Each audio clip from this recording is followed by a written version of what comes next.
President Putin has said tonight that the US and European countries will be directly participating in Moscow's conflict with Ukraine if they lift restrictions on Kyiv using long-range missiles to strike Russian territory. He said this would change the nature of the conflict and mean the US and other NATO countries were fighting with Russia. Sir Keir Starmer, who's currently heading to Washington, is expected to discuss the use of such missiles tomorrow with President Biden. The Prime Minister responded to President Putin by saying it was Russia who started the conflict with its illegal invasion and that it could end it straight away. In a moment, we'll speak to our Russia editor, Steve Rosenberg. But first, here's Damian Grammaticas. 2.5 years after Vladimir Putin launched his invasion of Ukraine, and almost nightly, Russian bombs and missiles continue to batter the country. Strikes launched from deep inside Russia.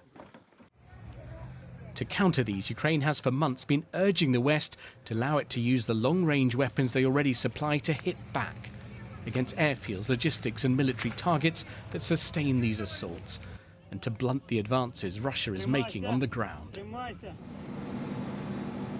For Ukraine, the timing with winter coming is critical. So on the agenda for Sir Keir Starmer, heading to Washington with the Foreign Secretary, whether to green light attacks on Russian territory. The Russian president warned against that. If this decision is made, it will mean nothing other than direct participation of NATO countries, the United States, European countries, in the war in Ukraine. It is their direct participation, and this, of course, significantly changes the very essence of the conflict. This will mean that NATO countries, the United States, European countries are fighting with Russia.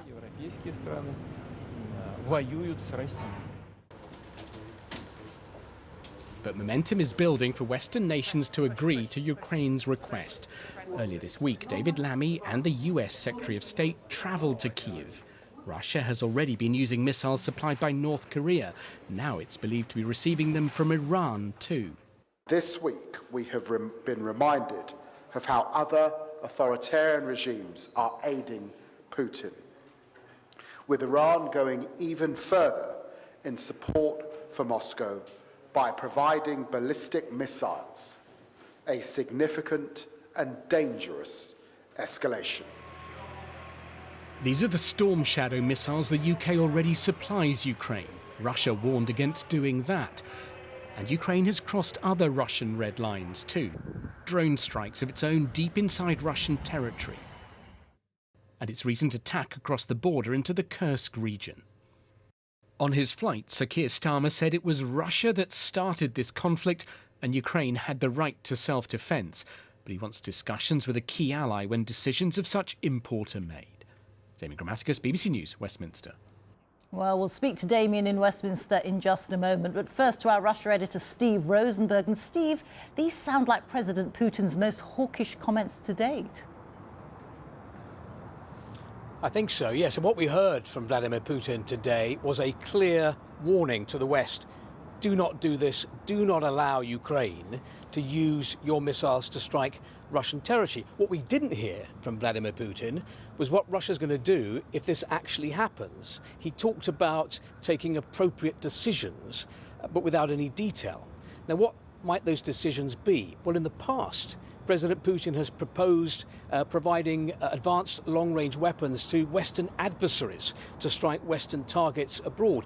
He's also suggested in the past deploying conventional missiles within striking distance of America and its European allies. Now, Russian officials many times have accused the West of fighting Russia, of waging war against Russia on the territory of Ukraine. Putin made it clear today that if this goes ahead, if Western missiles are used to target Russian territory, this will take things to a whole new level. So in a sense, Western leaders will have to decide which is greater, the risk of escalation or the need to help Ukraine and allow Ukraine to strike Russian territory with these missiles. And Damian, the Prime Minister, on his way to Washington right now, appears to be striking a defiant tone.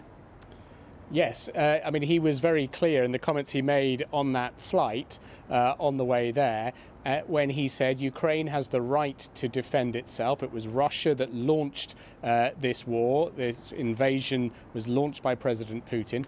The point Ukraine makes is that it's fighting at the minute with a hand tied behind its back because Russia is able to strike from deep inside its own territory, those missile attacks into Ukraine, and Ukraine says it cannot respond, and so it wants to. Now, what Sir Keir Starmer said on that plane too was, he said, we do not seek any conflict with Russia. That is not our intention in the slightest. But he did also say that there are important decisions coming up, important moments for Ukraine coming up, and it was, he thought, significant that he should spend time sitting down with key allies in Washington, because he said you don't get that time at a normal summit. He wants to have that face-to-face time, he said, to take the strategic and tactical decisions and make sure everyone is on the same page.